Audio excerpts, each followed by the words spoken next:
Hey guys, Jacob here. This is going to be a quick video on the new Title Update 5 release date that they did show a few days ago. I know some of you guys already currently know this, but for Year 1 Pass owners, you guys will be able to access this a little bit early, obviously because you're a Year 1 Pass owner, and that's going to be on July 23rd. If you're not a Year 1 Pass owner, you guys will get this July 30th. But you guys will get the two main missions on July 23rd, the expeditions, the classified assignments, the new high-end weapons, the exotics, the new crafting, all that stuff, and the Operation Dark Hours difficulty change, which is the discovery mode. So you guys will get all this stuff on July 23rd. If you want this stuff early, you can go ahead and just buy the Year 1 Pass and go ahead and get this stuff when it comes out. But you can just go ahead and wait if you guys do not want to, pay the money and get this. But people who really are hardcore about this game and want the stuff, right away or get the stuff, early as possible, you guys can go ahead and pick this up. If you're not familiar, the two main missions are going to be Camp White Oak and the National Zoo, and that's going to be tracking down Emmeline Shaw and President Ellis, which you guys can see right here on the screen now. But I'm going to leave this with the end of the PTS, which they were talking about skill changes instead of listing this so you guys can hear it. But thank you guys all for watching. Hope you guys enjoyed the PTS footage. You guys can see what it is. I'll catch you guys in the next one.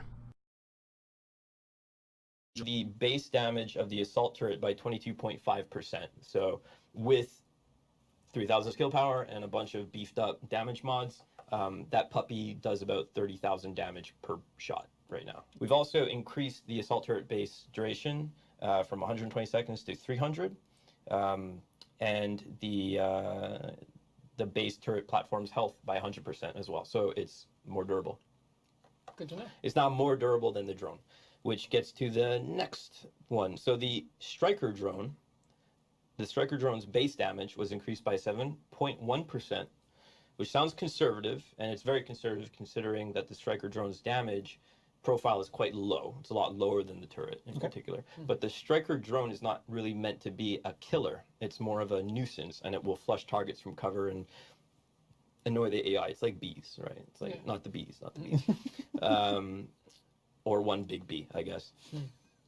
So we buffed its base damage a little bit, but here's the kicker. The Blitzkrieg Blasting Powder damage variant for the Striker drone, we buffed its damage increase from 200% to 600%. Damn. So if you want to, you can mod the Striker drone at endgame, and assuming you've got enough skill power, you can make it pretty murderous. A very angry bumblebee. A very, very angry bumblebee. Okay, yeah. I like that.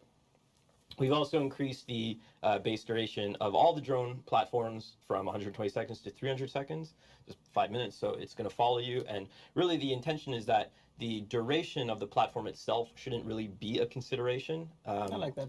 Yeah, it's more the intention is that you need to use your skill effectively and not just sort of like toss it into harm's way. And if you can preserve it, it will last the majority, if not the entirety of an encounter. That's the goal. So I think that will accomplish it. Accomplish that anyway. We've also normalized, I won't go into the nitty-gritty details, but we've normalized the health value of all drone platform variants to be the same for balancing purposes, because there were some outliers there. Okay, the Seeker Mine. This one's cool. So the explosive Seeker Mine radius now correctly says 5 meters in the UI. It erroneously says 6 meters.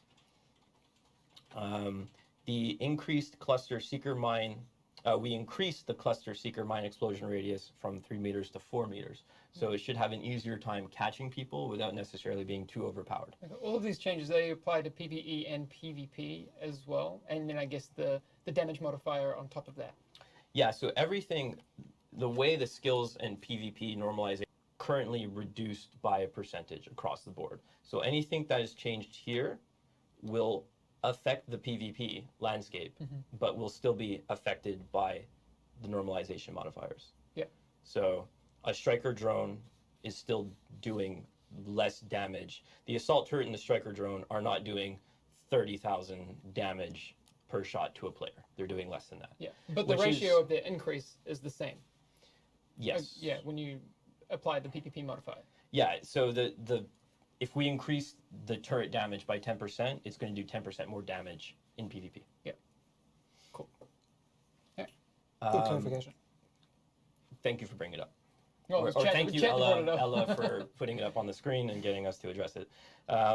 So the UI, in addition to the fix to the explosive seeker mine radius and the cluster seeker mine radius increase, the UI now correctly shows that radius, whereas before it was smaller than it really was, and yeah, so I like that. Like, we've cleaned that up. That can be very confusing. Like if you read something and then see something and it's not Exactly. what you So expect. we and there's more. We did more fixes similar to that, but that's one I wanted to highlight in particular. So here's another big ticket change.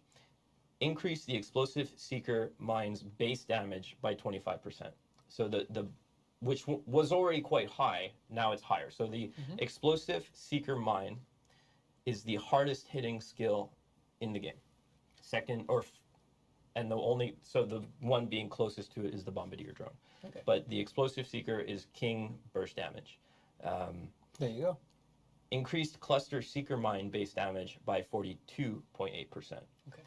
The intention here is to make sure that the cluster seeker remains the best thing. Its job is for clearing the trash. So it will absolutely murder red bar enemies in I can one imagine. go. Aw. Or noobs Why am I in a the red easy, bar? I guess. Maybe not. Okay. Increase the Mender Seeker Mine base duration from 120 seconds to 300 seconds. Again, 5 minutes. Yeah, that's really cool. The intention, again, is that it's not something, you should not be concerned about the duration. You should be concerned about keeping the Seeker Mender alive. Yeah. Firefly, we increased the Burster Firefly base damage by 6.7%. That's just to kind of like give it more of an identity from its counterpart, the Demolisher. Pulse, this is big. So we made lots of back-end fixes for consistency and usability, but one in particular that I think is going to make a lot of people happy is that the scanner pulse will now begin its cooldown after a 3-second delay upon activation, rather than at the end of the pulse effect's duration.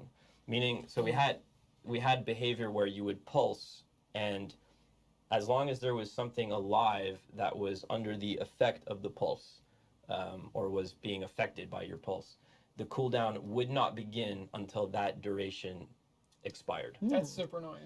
Right. So it essentially meaning if you invested in your pulse's duration, you were counterintuitively increasing consequently your cooldown, essentially. Yeah. So Like that change. if you attach skill haste, but then add duration, they're kind of not canceling each other out. Yeah. That's a behavior that obviously is not ideal. So we've completely removed the cooldown of the scanner pulse from its reliance on the duration. Cool. So now you can have a very short cooldown pulse and pulse Away. as much as you want.